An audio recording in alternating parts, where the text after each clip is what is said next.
جب یہ سلسلہ دیکھا کہ یار یہ تو ہندو اور مسلمان ایک دوسرے کو اپنا بھائی کہہ رہے ہیں، اپنے بچوں کی شادیاں ان کے گھروں میں کر رہے ہیں، پھر حضرت شاہ ولی اللہ محدث دہلوی رحمۃ اللہ تعالی علیہ نے ایک تحریک بنائی، ایک سیاسی تحریک بنائی، اور اس تحریک کا نام رکھا تحریک احیاء اسلام۔ ہمیں تو کہتے ہیں نا بھائی مولانا کا سیاست سے کیا تعلق، یہ مولوی ہی تھے جنہوں نے پاکستان کی بنیادیں رکھی۔ علماء نہیں ہوتے نا تمہیں پاکستان نہیں ملتا، لکھ کے لے لو بڑی ذمہ داری سے۔ حضرت شاہ ولی اللہ محدث دہلوی رحمۃ اللہ تعالی علیہ نے سن 1710 کی دہائی میں تحریک احیاء اسلام کی بنیاد رکھی، اور پھر آپ کے والد گرامی کا جب انتقال ہوا تو 17 سال کی کم عمری میں آپ نے اپنے والد کا ادارہ بھی سنبھالا اور ایک سیاسی تنظیم تحریک احیاء اسلام کی بنیاد بھی رکھی اور اسے چلایا بھی، اور بر صغیر میں تیزی سے تحریک احیاء اسلام کا کام شروع ہو گیا۔ اب یہ سلسلہ چلتے چلتے چلتے چلتے حضرت شاہ ولی اللہ محدث دہلوی رحمۃ اللہ تعالی علیہ سے جب آگے بڑھا، اور ہمارے یہاں بڑا مشہور ہے نا، اسکول کالجوں میں پڑھایا جاتا ہے، جناب دو قومی نظریہ کس نے پیش کیا؟ یہ بھی چال ہے ان لوگوں کی کہ یہ یہودی نصرانی بے دین لوگ، اب میں یہاں پر اگر نام لوں تو ایسا نہ ہو کہ بغاوت کا کیس بن جائے ہم پر۔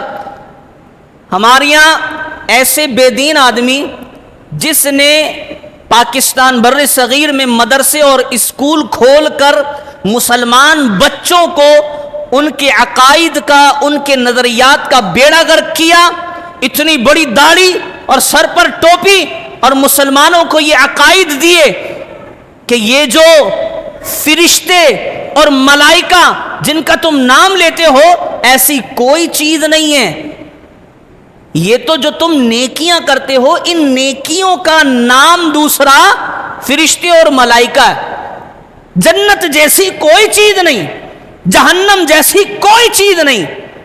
اور بڑے بڑے اسکول اور کالجز بنائے اور وہاں پر ہمارے نوجوانوں کے عقائد کا بیڑا غرق کر دیا، مسلمانوں کے عقائد کا بیڑا غرق کر دیا، اور پھر نکلے صاحب قرآن پاک کی تفسیر کرنے، اور قرآن پاک کی تفسیر کرنے کے بعد بر صغیر کے مسلمانوں کا وہ بیڑا غرق کیا ہے۔ آج ہمارے اسکول اور کالج کی کتابوں میں یوں محسوس ہوتا ہے کہ ملک پاکستان بر صغیر میں اگر کوئی شخصیت اگر آئی ہے تو بس ایک خان صاحب ہیں۔ میں سر سید کی بات کر رہا ہوں، ہاں میں کھل کے بات کروں تو شاید بغاوت کے کیس نہ ہو جائیں، اتنا۔ اور آج بھی بھائی جناب کی نوٹوں پر تصویریں چھپ رہی، حقیقت معلوم ہم بتا رہے ہیں، کتابوں میں لکھا ہے، اس کی اپنی کی ہوئی قرآن کی تفسیر خود ساختہ۔ بھائی کئی علوم پر مہارت جب حاصل ہو پھر قرآن کی تفسیر کرنے کی اجازت ملتی ہے۔ اور یہ صاحب نکلے نہ انہیں دین کا پتہ نہ دنیا کا پتہ، اور کھڑے ہو گئے جناب چلے جی قرآن کی تفسیر اور مسلمانوں کے عقائد کا بیڑا غرق۔ بہرحال ہمارا یہ موضوع نہیں، ہمیں اسکول اور کالج اس میں پڑھایا جاتا ہے دو قومی نظریہ۔ اس آدمی نے پہلی دفعہ دو قومی نظریہ پیش کیا نہیں، حقیقت میں سن 1710 کی دہائی میں دو قومی نظریہ پیش کرنے والی اگر کوئی ہستی تھی تو وہ حضرت شاہ ولی اللہ محدث دہلوی رحمۃ اللہ تعالی علیہ، آپ نے دو قومی نظریہ پیش کیا، اور یہ دو قومی نظریہ چلتے چلتے سن 1800 کا جو عرصہ گزرا ہے نا، 1800 سے لے کر 1900 تک، یہ 100 سال اللہ رب العزت نے بر صغیر پر بڑے بڑے کامل اللہ کے ولی، بڑے بڑے رہنما، بڑے بڑے لیڈر اللہ رب العزت نے مسلمانوں کو عطا فرمایا۔ ان میں علامہ ڈاکٹر محمد اقبال، قائد اعظم محمد علی جناح، اعلیٰ حضرت امام محمد رضا خان فاضل بریلی رحمۃ اللہ تعالی علیہ، مولانا ظفر علی خان نعمانی، مولانا عبد الحامد بدایونی، بڑے بڑے نام مولانا محمد علی جوہر، شوکت علی جو تھے ہمارے عقائد کے نہیں تھے، لیکن اللہ نے مسلمانوں کو عطا فرمایا اور انہوں نے پاکستان کے لیے بڑی محنتیں کی، اور محنت کرنے کے بعد ان محنتوں کے پیچھے پس منظر کیا تھا؟ وہ پس منظر یہ تھا اسلام اسلام اسلام اسلام۔ تو ہم بات کر رہے تھے حضرت شاہ ولی اللہ محدث دہلوی رحمۃ اللہ تعالی علیہ نے سن 1710 کی دہائی میں تحریک احیاء اسلام کی بنیاد ڈالی۔ اب ایک مولوی، مدرسے کا پڑھانے والا آدمی، وہ ایک سیاسی تنظیم بنا کر بیٹھ گیا۔ جو آج کے لبرلز اور سیکولرز لوگ یہ کہتے ہوئے نظر آتے ہیں نا، امام صاحب مولانا کا سیاست سے کیا تعلق؟ اس دور میں بھی لبرل اور سیکولر بہت سارے لوگ کھڑے ہو گئے اور کہنے لگے کہ یہ شاہ ولی اللہ، چونکہ یہ اللہ کے ولی تھے اس لیے یہ معروف ہو گئے شاہ ولی اللہ، نام ان کا قطب الدین تھا۔ کہتے یہ قطب الدین مدرسے میں پڑھانے والا مولوی، مدرسے کے مولوی کا بیٹا، اس کے اپنے دونوں بیٹے مدرسے کے مولوی، یہ سیاست میں آ گیا، اس کا سیاست سے کیا تعلق ہے، اس کا سیاست سے کیا کام ہے، یہ سارا سلسلہ۔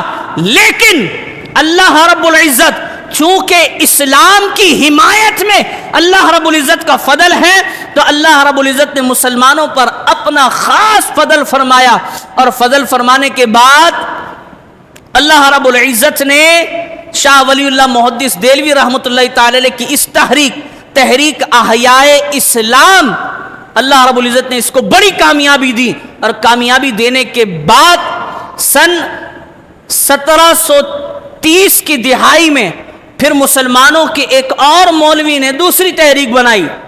ہمارے عقائد کے اگرچہ نہیں تھے، لیکن مسلمان، اور ایک سیاسی تحریک بنائی، اور ایک سیاسی تحریک بنانے کے بعد انہوں نے احمد شاہ ابدالی رحمۃ اللہ تعالی علیہ، آج ہماری فوجیں جن کے ناموں پر میزائل اور ٹینکس بنا رہی ہیں، انہوں نے کیا قربانیاں دی ہیں، یہ اس سے جو ہے نا لاپرواہ کہ انہوں نے پاکستان کے لیے کیا کیا ہے۔ سید احمد شہید نے احمد شاہ ابدالی رحمت اللہ تعالی علیہ کو خط لکھا، اور بڑی مشہور ہے جنگ پانی پت کی جنگ۔ پھر احمد شاہ ابدالی 1800 کے عرصے میں اس بر صغیر میں آئے اور مرہٹوں کو ایسا پچھاڑا